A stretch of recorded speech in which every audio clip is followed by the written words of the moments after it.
Another perfect day. I love LA. We love it. I love LA. We love it. We love it. It's the Tigers at the Dodgers for 3 games in June, interleague play.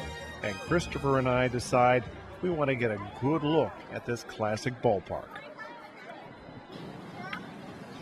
We're inside Dodger Stadium at the very top behind home plate, so we're going to start our visit with an official tour.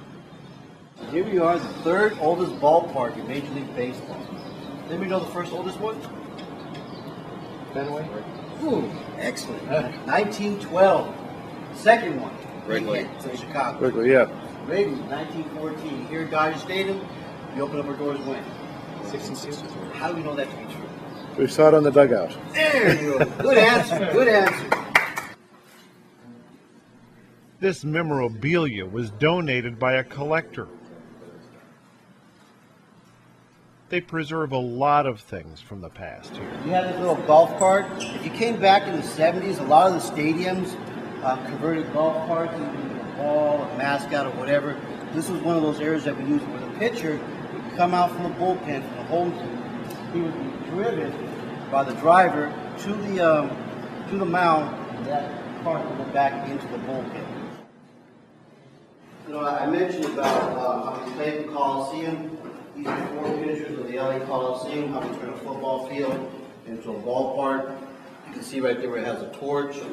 The dimensions right there. Opening day, 78,000 fans in attendance. A Guinness Book of World Record. The following year, we break that record when we have an exhibition game with the Yankees. Over 95,000 fans in attendance. There was a time not too long ago when you came here to the stadium and you brought your radio, transistor radio. For those of us who remember that, kind of like 8 or something. That's okay. Because when you brought your radio here, you put it out there, trying to get reception. Vinny painted this wonderful picture right in front of you. Well, here we are in the press box. We got about enough seats for 80 members of the press. You can see how some of these areas are identified, either from LA Times, La Opinion, ESPN News.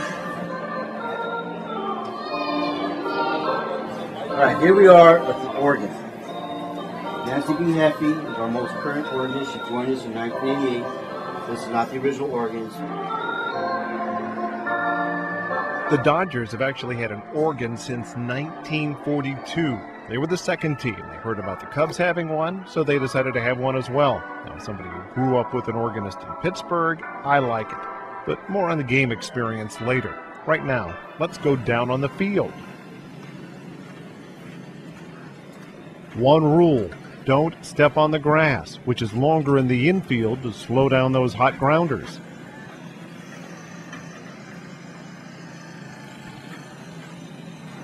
Always the best part of any stadium tour. Now we're in the Dodger dugout.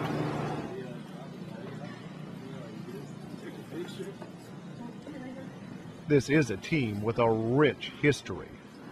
She has over 1,600 names. All guys who wore the Dodger uniform from 1890 to the year 2000. It doesn't matter if they wore the uniform for 1 day or 100 days. If you wore the uniform, your name is up on this wall. Let's wrap up our tour with a visit to a suite. There's a refrigerator back there. You can stock it with whatever you want. Down below would be the freezers, from ice cream to popsicles. Food would be right there on that countertop. Air conditions. Our Dodger Stadium tour is now over, so now it's time to experience the park as fans.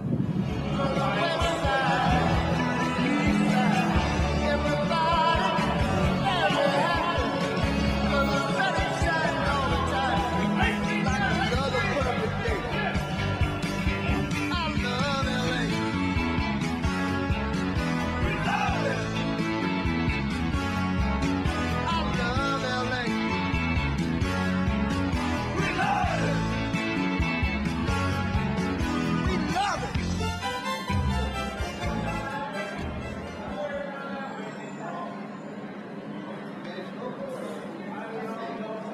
The stadium may have a ton of charm, but these concourses are definitely showing their age.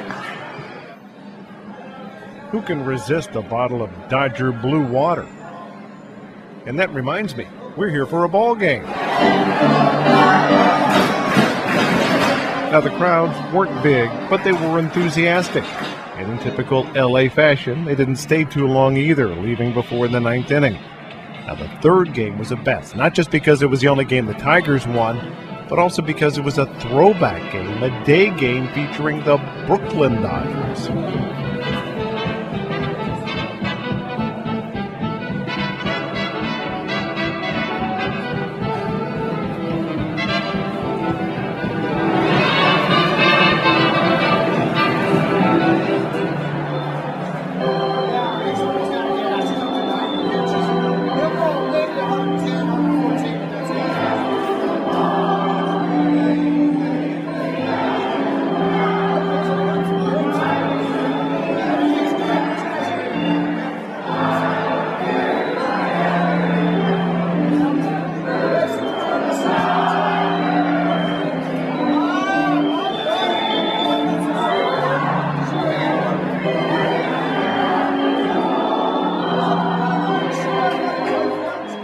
So, Christopher, you've completed your tour of Dodger Stadium. What did you think of the tour?